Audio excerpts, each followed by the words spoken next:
Welcome back to another exciting episode of LA Fishguys. We're going to be building another coral reef tank. This will be a glass tank on a metal stand. You can see the stand here is enamel coated, but the plywood top is unfinished, so we need to take this plywood top off first and seal it or paint it. The tank, as I said, is going to be glass, 60 inches long, 24 inches wide, and the tank will be 30 inches tall. Note that the stand is 36 inches tall, and this will get tucked into a little alcove or a little hole in the wall, and then they'll build a facade around the face of it. So come on, let's get to work taking care of business.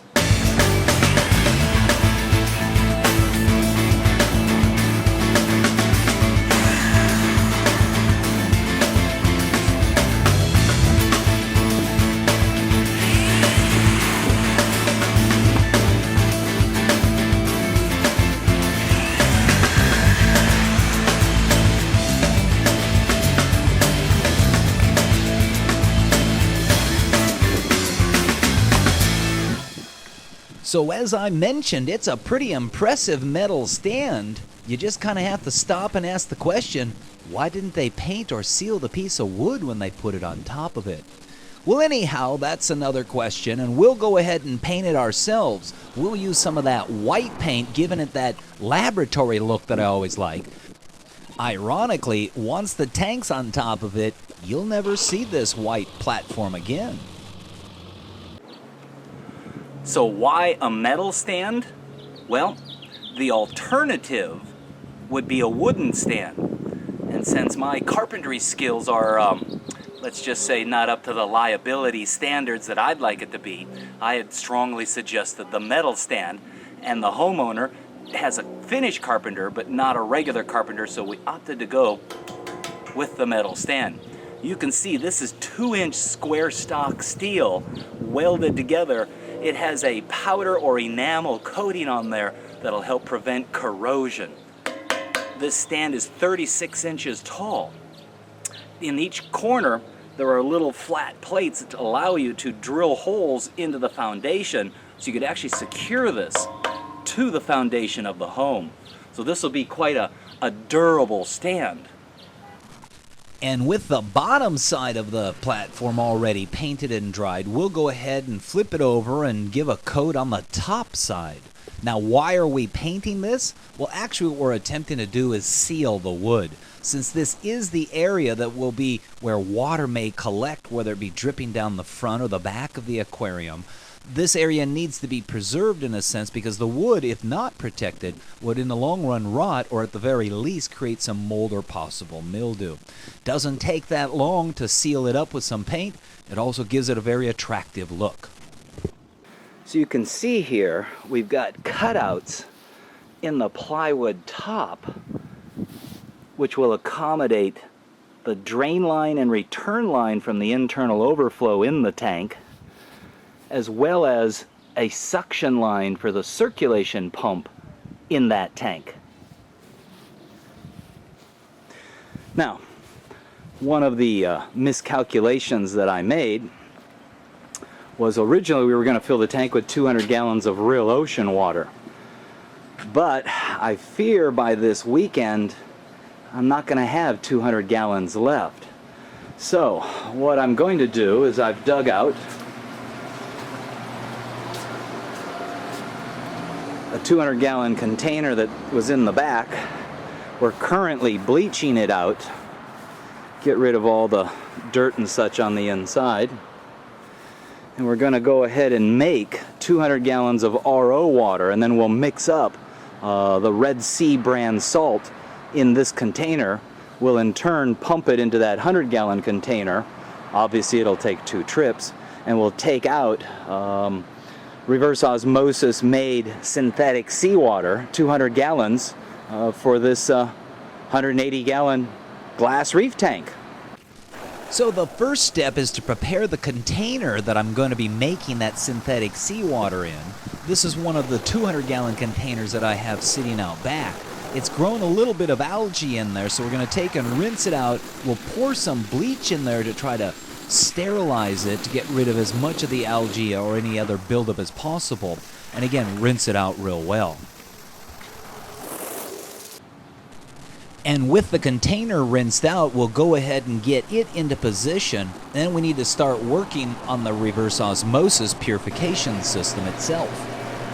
So to make the purest reverse osmosis water I can, I'm going to go ahead and change the pre-filters, the carbon filters, as well as the RO membrane. This being the RO membrane, this being the carbon filter, and this being the pre-filter. And I want to show you something here. Follow me here for a second. Just to give you an idea as to what the filter system can do, in particular, the pre-filter.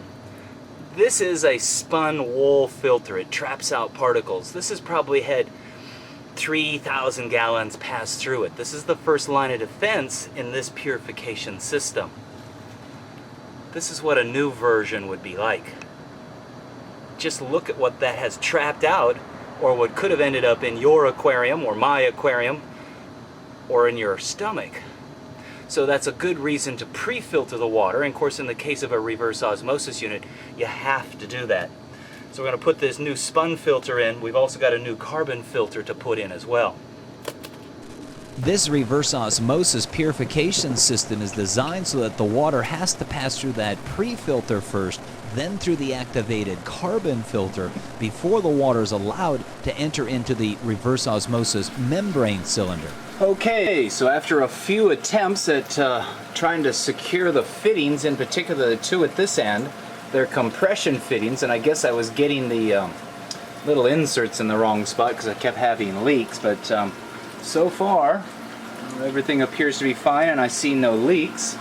Here is the effluent. This is the water coming out of the RO unit, and I need to allow this to run for about the next 2 hours, it says, something as a result of some solution that the RO membrane has been packaged with, antimicrobial or something like that. So basically we're allowing that membrane to flush itself right down into this 5-gallon bucket. I am a little concerned though, there is a pretty serious amount of bypass coming out of that unit. It's going to waste a whole lot of water.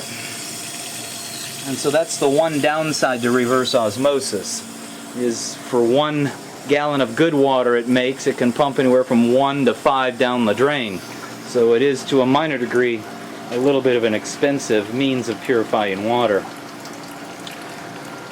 So now we're going to let that run for a little bit. I need to get that container in here, and we're going to position it right here next to the RO, and we'll make up 200 gallons of reverse osmosis purified water with some Red Sea synthetic salt.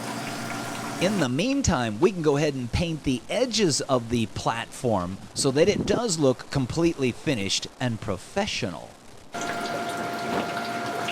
So as it turns out, there's a little pigtail restrictor that you have to put in the output side of the RO unit, which essentially creates a back pressure restricting water, good water, from being flushed through the unit and forcing more of that water to be pushed through the RO membrane, thus increasing the output on the purified side.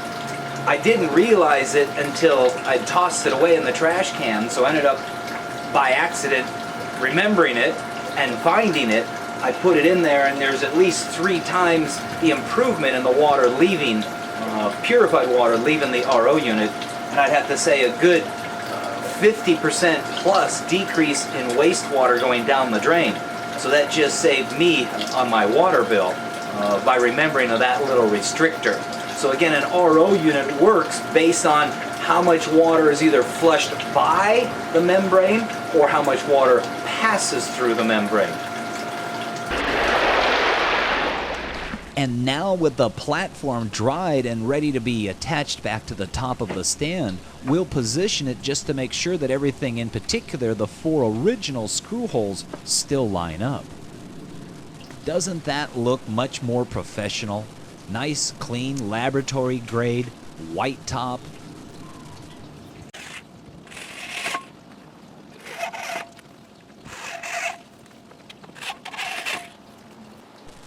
And with the attractively painted and securely attached plywood top, you can now clearly see the reason for the cutouts in the top of the tank. This one here will be the suction for the internal circulation water pump, and this will be the drainage from the internal overflow inside the tank as water's led down to a Euro-style filter system below. Those holes will be pre-drilled in the bottom of the glass tank for us. And with every good plan should be also adaptation. In this particular case, I thought I could get that 200 container back in that little niche by the RO filter system. But apparently I have to leave it further out in the garage because it isn't going to fit past the laundry machine. So in this particular case, I position it where it's not really in the passageway, and yet it's still close to the filter system. So I stood here for a little while trying to figure out what was going to be the best. Allow the RO to pump into its normal 50-gallon container, and then use the sump pump to pump it over to where the 200-gallon container is currently sitting.